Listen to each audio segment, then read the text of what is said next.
What's up guys, Dani de Groot here with a new video about training Jiu-Jitsu in Brazil. Thanks a lot for all the nice comments and good questions you guys asked on the last video. It's really cool to see you are just as excited as I am that the guide is gonna drop later this week.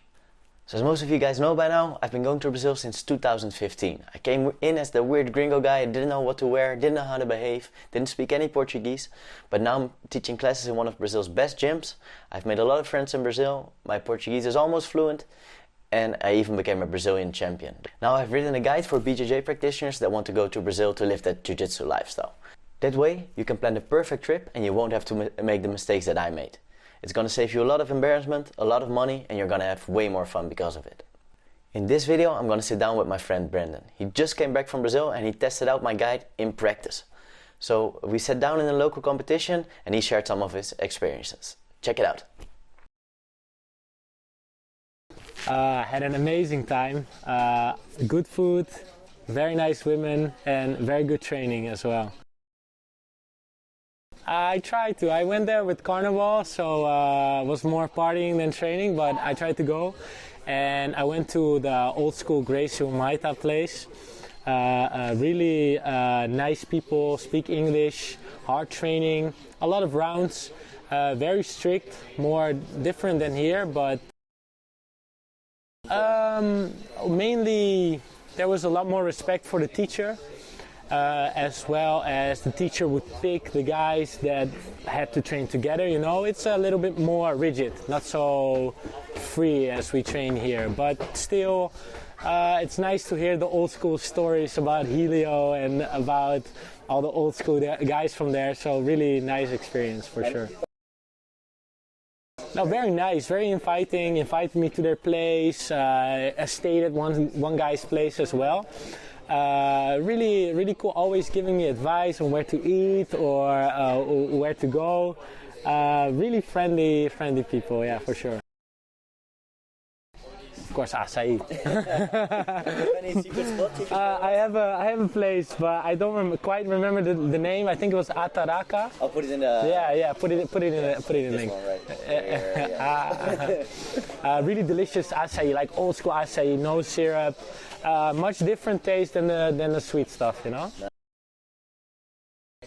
Yeah, of course. Yeah, delicious with the farofa. Yeah. Oh my God, with the rice and oh my God, delicious. I think it's cassava, right? Yeah.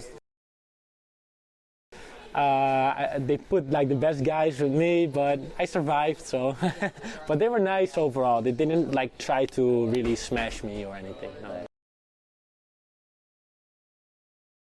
Yeah, definitely. Yeah, I read the whole guide, the full guide.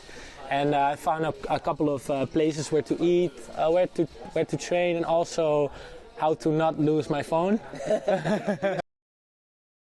I lost my phone, unfortunately. I was walking around at night, and I was just in a safe area, but I wasn't thinking about that I shouldn't be having my phone in my hands at night. Put it out to get a Uber. And then this bicycle guy came down, guy on a bicycle, came down, snatched it out of my hands. Yeah. I ran after him as hard as I could, but he was going downhill, so. Yeah, I should have read them. I skipped the safety part. Definitely I think all the places are good to train. I went to the Gringo Maita, really friendly people, the place where a lot of Jiu-Jitsu events happened, a lot of things happened there. Helio taught there, a lot of important figures. Really a nice place to go to, for sure. Yeah. Go when it's carnival. Go when it's carnival. A lot of party, nice people, pretty women. But Jiu-Jitsu gets on a little bit of a lower. If you want to train, don't go when it's carnival. Okay. Yeah, don't think, just go. Just plan the trip, and it's a really beautiful place, really good experience. Definitely worth it, for sure. It's not even that expensive, to be honest. Alright, hope you guys learned something from that. Thanks a lot, Brandon, for sitting down with me. Again, make sure you check out that safety video right here, so you can avoid having your phone robbed like Brandon did. It's very avoidable. So in this video, I also want to address some of the top questions that I've been getting. Let's start with the first one. If I go to Brazil, will I get robbed? So this is a question I've been getting since I posted my first video about training in Brazil. And the answer you guys probably already know. If you're smart about it, if you don't make stupid mistakes, you should be fine. If you don't walk around with your phone in the dark after getting drunk, you're gonna be fine. So be smart about it, you can avoid it. The second question I want to address is people that don't think they're good enough to go to Brazil to plan a training trip. Somebody asked me this before training last week. Will the Brazilians just smash me? Aren't they all just a lot better at Jiu-Jitsu? The answer is no. Jiu-Jitsu in Brazil is good because it's such a big sport. There's just a bigger quantity. There's a lot more people that train Jiu-Jitsu.